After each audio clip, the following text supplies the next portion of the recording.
नमस्कार दोस्तों, आप सभी का स्वागत है मेरा चैनल एडमिशन वाला पर। और इस वीडियो में हम देखेंगे कि इंजीनियरिंग और फार्मेसी के एडमिशन प्रोसीजर में क्या बदलाव हुआ है इस साल के लिए। तो छोटे से दो बदलाव है, उसके बारे में हम चर्चा करेंगे। सबसे पहले हम डिप्लोमा वोकेशनल के जो वोकेशनल कोर्सेस है वो भी अब पात्र है एडमिशन के लिए, कौन कौन से कोर्सेज के लिए वो भी देखेंगे।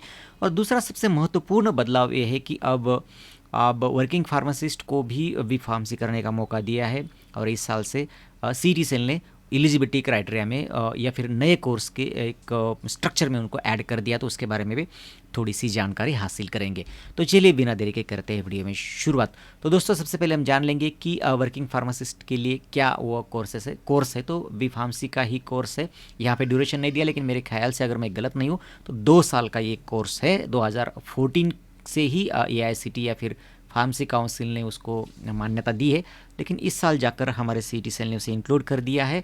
तो एक मौका होगा वर्किंग प्रोफेशनल को, डिप्लोमा वाले जो स्टूडेंट्स हैं उनको बैचलर कोर्स करने का या फिर डिग्री कोर्स करने का एक मौका होगा। उनकी एलिजिबिलिटी क्राइटेरिया अगर हम देखें तो फिर डिप्लोमा कोर्स होना चाहिए आपका, और आप रजिस्टर्ड फार्मासिस्ट होने चाहिए, और मिनिमम 4 साल का आपकी प्रैक्टिस होनी चाहिए। उसके रिगार्डिंग आपको सर्टिफिकेशन भी ज़रूरी डॉक्यूमेंट भी प्रोड्यूस करने होंगे, और आपको करंट एम्प्लॉयर जो होगा आपका उससे आपको नो ऑब्जेक्शन सर्टिफिकेट भी इंक्लूड करना है। बाकी की डिटेल जानकारी हम किसी सेपरेट वीडियो में, अगर बहुत सारे स्टूडेंट ने ये किया तो हम सेपरेट इस पर डिस्कशन करेंगे। लेकिन मेरे ख्याल से 2 साल का ये कोर्स है, और ये हमने मोटे तौर पर उसकी एलिजिबिलिटी क्राइटेरिया देखा। जैसे सीट मैट्रिक्स आ जाएगा हमें पता चल जाएगा कि कितने कॉलेजेस को इस साल उन्होंने परमिशन दी है इस कोर्स के लिए, तो फिर आपको ये भी पता चल जाएगा कि कौन कौन से कॉलेजेस में ये कोर्स अवेलेबल है।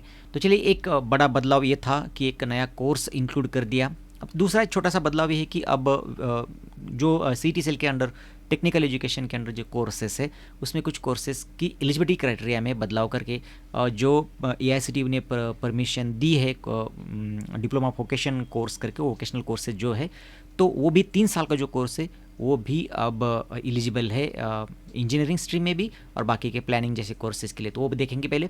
तो इंजीनियरिंग के लिए भी अब ऐड कर दिया है वो, अगर आप DHoc आपने कंप्लीट कर दिया तो आप भी एलिजिबल हो इंजीनियरिंग एडमिशन के लिए 4 साल के। डायरेक्ट सेकेंड ईयर के लिए भी आप एलिजिबल हो। और इन्फॉर्मेशन ब्रोशर में शेड्यूल 3 में आपके कोर्सेज दिए, DHoc का कोर्स और उसकी कंपेटेबल ब्रांच क्या होगी इंजीनियरिंग की वो भी दी है, आप उसे रेफ़र कर सकते हो। या फिर जैसे डायरेक्ट सेकेंड ईयर की एडमिशन प्रोसीजर शुरू होगी उस पर हम डिटेल डिस्कशन करेंगे।